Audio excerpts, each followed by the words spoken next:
Hey guys, this is On Productions, aka number 4673, and I'm back in Autumn's Journey Part 7, if I'm right.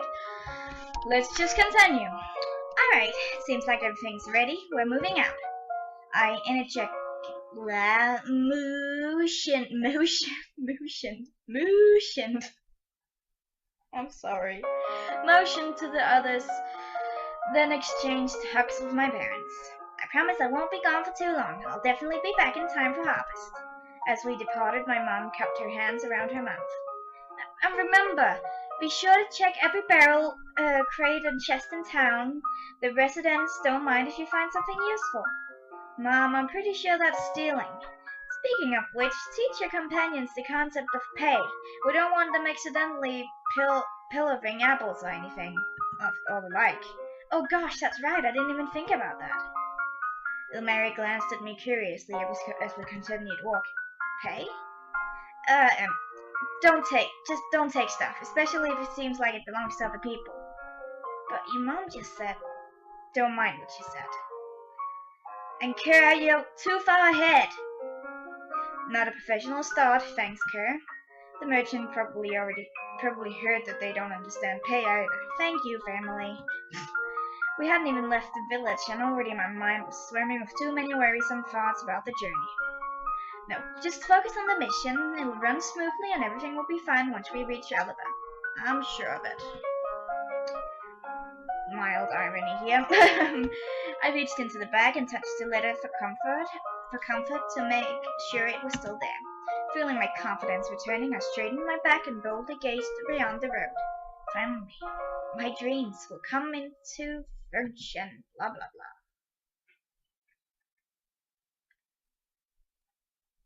The journey so far had gone without a hitch. Without a hitch. We were passing through a rockier area, with a forest pressing against us on both sides of the road. I like the backgrounds, it's so peaceful. There was still much greenery, but some trees were already showing signs of autumn with yellow leaves. Ilmari and I were ahead of the two-horse carriage, while Kerr was content with shadowing the venture. Since history and politics were never my fault, my brain strained to answer Ilmari's endless questions, but I could immediately perk up if they had anything to do with knights. Unfortunately, this wasn't one of those times. So this council, each town has a representative and they come together in Oliver to help govern? Pretty much, they do things like build bridges, schools, or improve their agriculture. We have a similar system between the wise dragons. They use their knowledge of the past to help shape our future. Hey, Mari, have you been picking up activity for the past hour or so? Ilmari, and yes, I have, but I wasn't sure if it should be brought up at all. I paused and touched my hilt, but my hand dropped lest it would reveal I suspected something. Activity, are we being followed? The two exchanged glances, with Ilmari appearing more apologetic than Kerr. I'm sorry, I should have said something. I wish I had your hearing abilities, but still I feel so inattentive. I surveyed the forest, noting any jutting cliff sides if you were to be ambushed. How many? I don't know, 5 or 6? Do you think these followers have a malicious agenda? I didn't think Heavenkind would be the hostile type. Well, I wish I could say everything was peaceful, but disputes and fights still arise. There are always exceptions. Dragonkind are generally harmless. They still occur. Especially when dominant young males are expanding their territories and they happen to overlap. It can get quite intense and scary. Not speaking from experience or anything. Of course not, I never assumed. Weak. Wait. He stared hard at Ilmari, and his eyes widened in recognition. We have met! Kerr let out a boisterous laugh, almost clearly amused by the whole situation. Sorry about that territorial instinct. That lake had a nice beach. I stepped in between them before any more tension could arise. Can we save the border debate for another time? Right now we have to focus on the people pursuing us. I wish you'd told me sooner. At least now we can anticipate any attacks. Let's keep it from the coachman and our client. We'll feign ignorance in the meantime and hope nothing bad will come out of this. I'd rather avoid a battle if possible. Realizing we'd been standing around, we quickly resumed our march. As I adjusted the back strap over my shoulder, I tried to glance discreetly into the woods. Colonel Mary, what is your fighting experience? You could probably take them out in dragon form. Oh, this body. Mary shook his head resolutely. I'm not doing anything like that. Moreover, I'm an Aerius. I wouldn't do well on land. I know some magic, so I can be a good support. I nodded, then looked at Kerr acceptingly. I'll be fine fighting directly. At least you can walk without problems. And I have my sword along with some focusing techniques. At least we were balanced enough, and my focusing techniques would help me fight in an optimal condition. Ilmari's ears perked up as he shifted nervously while Kerr grit his teeth. They're moving swiftly. They're probably planning to launch an assault once we've advanced a little farther. I think they're positioning themselves by that outcap. When we get there, he trailed off and I made a fist biting my lip anxiously. Alright, they think they have the element of surprise. Prepare yourselves. Sounds like there's more than 5 now. I could feel my stomach lurch as we neared the destination, and I already had my hand on my sword hilt. Calm down. A knight wouldn't be afraid.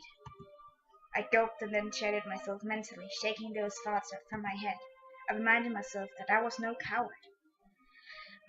I mentally concentrated on a spell that helped refresh and restore some vigor to my body. It would increase my strength temporarily. Once the outtrap loomed over us, there was a moment of uneasy stillness before a swift wind swept through the trees. Yeah! A muscle-bound man landed directly on the top of the carriage, shaking it violently and causing the horses to rear up. The coachman tried to settle them down as the attacker leapt off the benchmill, unshielding his sword. I dashed over and directed his attention to me before he could rip off the door. Our weapons clashed, and I clenched my teeth as I successfully pushed him back from the carriage. I could hear the scuffling of feet, and more men emerged from the forest, and my heart plummeted. We were outnumbered nearly 3 to 1. Not only that, one of the attackers seemed too organized to be a mere bandit groups. All of the attackers seemed too organized.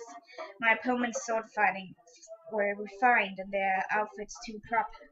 Not to mention that they have followed us for a long time, some time according to Karen and Mary. Take that! I dodged one of his slashes and knocked him out with blunt. Oh shit! My cake is done! I'm back. I dodged one of his slashes and knocked him out with the blunt side of my sword. I did not want to resort to taking a life if I couldn't help it. I saw Kara lunge forward and perform an awkward curled slap to one of the guy's faces like he was in a cat fight. It looked painful, but it was not an effective strategy. Claws. He used to battling with claws. I tried to approach Kara, but was stopped by another foe. I parried just in time, but could feel the axe whistling past my arm. Kara, punch them! Make a fist! What? The axeman swung again. I ducked and then charged forward, bringing up my left hand. Like this! My fist contacted my opponent's cheek, causing him to stumble backwards. Pain shot through my arm and took all my effort not to drop. It took all my effort not to drop my sword and cradle my poor hand. Like that! Right.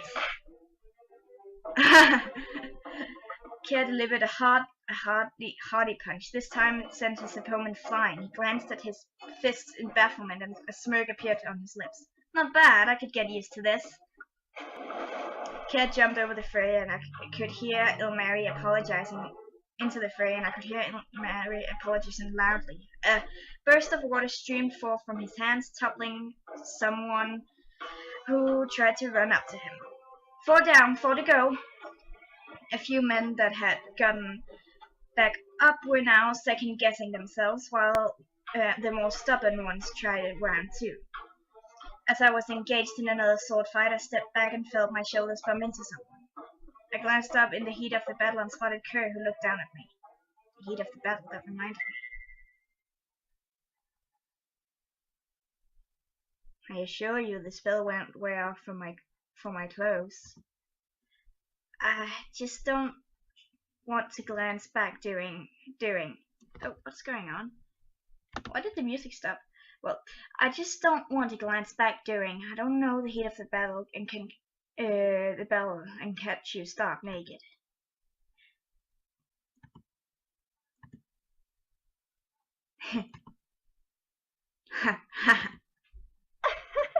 Wait, why did she laugh? I thought I turned the voice acting off. I'm sure I did. Well, whatever. Before we could stop ourselves, we burst out laughing, causing the challengers surrounding us to look perplexed, possibly even alarmed or scared. Why are you two laughing? Help me! Ilmari retreated to the other side of the carriage as he struggled to conjure a spell. Kurt, still chuckling, knocked another man out and darted around the carriage while I was locked with the second to last foe standing.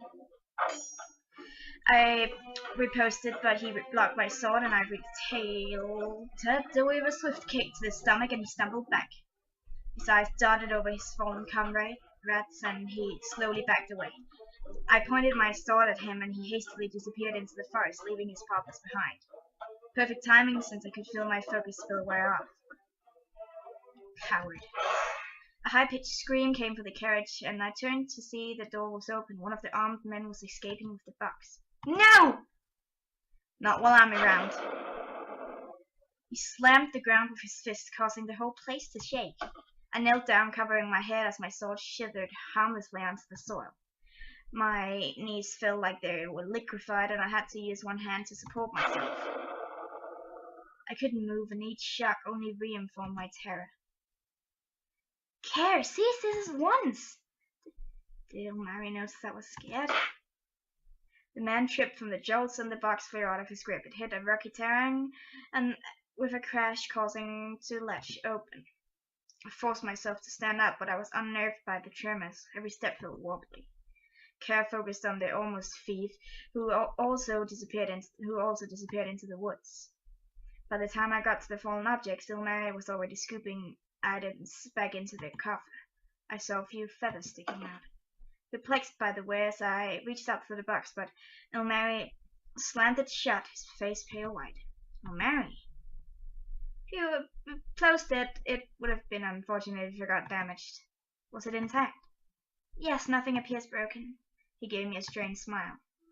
Cat chased off the remaining conscious opponents, and I carefully stepped around the supine ones. A few groans for a minute, but they probably wouldn't be up for a while. Ilmari handed the box to me, as if he was eager to get rid of it. Thanks. I'll return this to Mr. Ormond. I hastily approached the ventricle and placed the box on the seat. The frightened merchant glanced up warily, which chased them off, whoever they were. He clutched the cover, cradling it onto his laps. Did you see what was inside? No, but I'm sure the contents are safe. I closed the door and promptly asked the coachman to resume driving. I sheathed my sword and then rubbed my throbbing left hand, regretting my rash display before. Then again, it wasn't like I'd had time to explain what a punch and Kirk had caught on quickly. As we walked up, I could feel the adrenaline rush leave me and fatigue creep up. I didn't think I'd do something like that so soon. I looked up at to gauge the boys' expressions to see how they were faring. Kerr was positively beaming. Every strut screamed of his triumph. Ilmari had become oddly quiet, and he appeared lost in thought. I think I'm going for Ilmari, but I kind of like Kerr as well, to be honest. I don't like Kerr, but I kind of want to go for him.